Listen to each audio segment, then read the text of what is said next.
Gorr ഗോപാൽദാസിൻ്റെ lives amazing. അയ്യോ, എനിക്ക് Gorr ഗോപാൽദാസിൻ്റെ ബുക്സും വീഡിയോസും എല്ലാം ഒരുപാട് ഇഷ്ടമാണ്. എനിക്ക് എപ്പോഴും വളരെ പോസിറ്റീവായിരിക്കാനും ലൈറ്റ് ഹാർട്ടഡ് ആയിട്ടിരിക്കാനും ഒക്കെ ഞാൻ ഒരുപാട് വായിക്കുന്നതാണ് അദ്ദേഹത്തിൻ്റെ ബുക്സ്.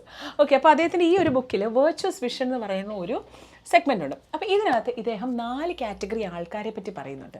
ഇതിനകത്ത് ഇദ്ദേഹം പറയുന്നത് നിങ്ങളുടെ ഉള്ളിലുള്ള ക്വാളിറ്റി ആകാം, അല്ലെങ്കിൽ നിങ്ങളുടെ ചുറ്റിനുമുള്ള ഈ 4 തരം ആൾക്കാരിൽ ടൈപ്പ് 4 ആണ് ഏറ്റവും പോസിറ്റീവും ഏറ്റവും പ്രൊഡക്റ്റീവും. ലൈഫിൽ നന്മ ഉണ്ടാവണമെങ്കിൽ നമ്മൾ ഈ ടൈപ്പ് 4-ൽ വരണം എന്നാണ് പറയുന്നത്. അപ്പോൾ നമുക്കൊന്ന് നോക്കാം. ടൈപ്പ് 1 എന്ന് പറഞ്ഞാൽ people who don't see good at all. അതായത് ജീവിതത്തിൽ ഒരുപാട് നല്ല കാര്യങ്ങൾ നടക്കുന്നുണ്ടായിരിക്കാം, പക്ഷേ ഒരിക്കലും ഒന്നിൻ്റെയും നന്മ കാണാത്തത്, ഒരിക്കലും ഒന്നിലും നല്ലത് കാണാത്തതായിട്ടുള്ള മനുഷ്യർ, ഇവരാണ് ടൈപ്പ് 1.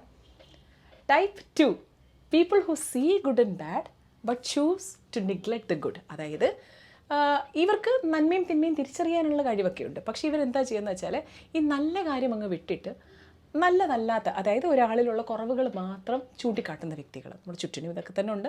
നമ്മളിലും നമുക്ക് ഈ ഒരു ക്വാളിറ്റി ഉണ്ടോ ഇല്ലയെന്ന് നമുക്കൊന്ന് റെക്കഗ്നൈസ് ചെയ്യാം. അതായത് കുറേ നല്ല കാര്യങ്ങൾ നടക്കുന്നുണ്ടാവും, പക്ഷേ ഇതൊന്നും പറയൂല. എന്തെങ്കിലും ഒരു കൊച്ചു കുറവുണ്ടെങ്കിൽ അത് മാത്രം എടുത്ത് പറയുന്ന ആൾക്കാർ.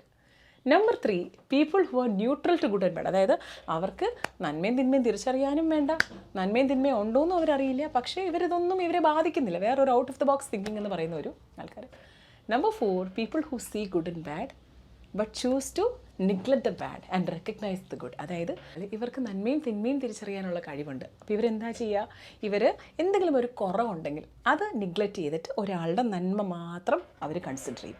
ഇദ്ദേഹം പറയുന്നത് ലൈഫിൽ പ്രൊഡക്റ്റീവ് ആവണമെങ്കിൽ ഈ ഒരു ക്വാളിറ്റി വേണം എന്നാണ്. ആദിത്യ ബിർളയുടെ വളരെ ഫേമസ് ആയിട്ടുള്ള ഒരു കഥയും അദ്ദേഹം ഇതിനകത്ത് പറയുന്നുണ്ട്. ഇതിനെപ്പറ്റി ചൂണ്ടിക്കാണിക്കുന്നത് വെച്ചാൽ, ഒരു തവണ ആദിത്യ ബിർളയുടെ വളരെ വിശ്വസ്തനായ ഒരു എംപ്ലോയിയുടെ അടുത്ത് നിന്ന് അദ്ദേഹത്തിനൊരു ഒരിക്കലും പ്രതീക്ഷിക്കാത്തൊരു നഷ്ടമുണ്ടാവും, കോടികളുടെ നഷ്ടം.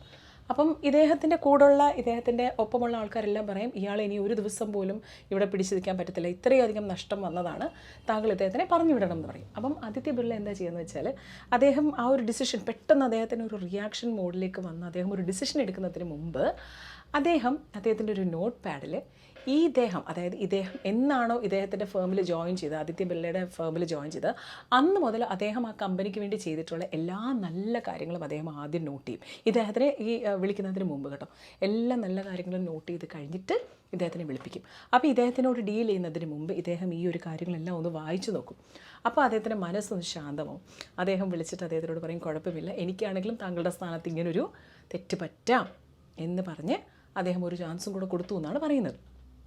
എന്ന് പറയുന്നത് പോലെ തന്നെ നമ്മുടെ ജീവിതത്തിലും ഇതേപോലെ നമുക്കും ആ റിയാക്ഷൻ എന്ന് പറഞ്ഞൊരു കാര്യം, ഇങ്ങനെ ടപ്പാക്ക് എന്ന് പറഞ്ഞിട്ട് റിയാക്ഷൻസ് വരുന്ന കുറേ സമയങ്ങളുണ്ട് അല്ലേ, നമ്മുടെ ഏറ്റവും ഇഷ്ടപ്പെടുന്ന ആൾക്കാരുടെ അടുത്ത്, അല്ലെങ്കിൽ നമ്മുടെ ജോലി സ്ഥലത്ത്, എപ്പോഴാണെങ്കിലും ഇങ്ങനൊരു കാര്യം വരുമ്പോൾ ഈ റിയാക്ഷൻ മോഡ് വരുമ്പം ഈ പറയുന്ന പോലെ ടൈപ്പ് 4-ലേക്ക് നിങ്ങളൊന്ന് നീങ്ങാൻ ശ്രമിച്ചാൽ, ട്രൈ സീയിങ് ദ ഗുഡ്. അതായത് എല്ലാവർക്കും ഉണ്ട് ബാഡ് എന്ന് പറഞ്ഞൊരു ക്വാളിറ്റി, നമ്മൾ ആരും ദൈവമല്ല, എല്ലാവർക്കും പ്രശ്നങ്ങളുണ്ട്. പക്ഷേ ഈ നമ്മുടെ ഉള്ളിലെ ആ ഒരു ബാഡ് ക്വാളിറ്റിയെ നമ്മളൊന്ന്, അതായത് ആ കുറവുകളെ ഒന്ന് മാറ്റി റിയാക്ഷൻ മോഡിലേക്ക് പോകുന്നതിന് മുമ്പ് അവരുടെ നന്മയെപ്പറ്റി നമ്മളൊന്ന് അറിയാനുള്ളൊരു ശ്രമം നടത്തിയാൽ this will definitely make us a better person. ഞാനിത് വായിച്ച നാൾ മുതൽ എൻ്റെ ഒപ്പമുള്ള എൻ്റെ എംപ്ലോയീസിൻ്റെ അടുത്ത്, ടീമിൻ്റെ അടുത്തൊക്കെ ഞാനിതൊന്ന് ഫോളോ ചെയ്യാൻ നോക്കാറുണ്ട്. സത്യം പറഞ്ഞാൽ എനിക്ക് ഒരുപാട് എന്നെ ഇത് ഹെൽപ്പ് ചെയ്തിട്ടുണ്ട് കേട്ടോ.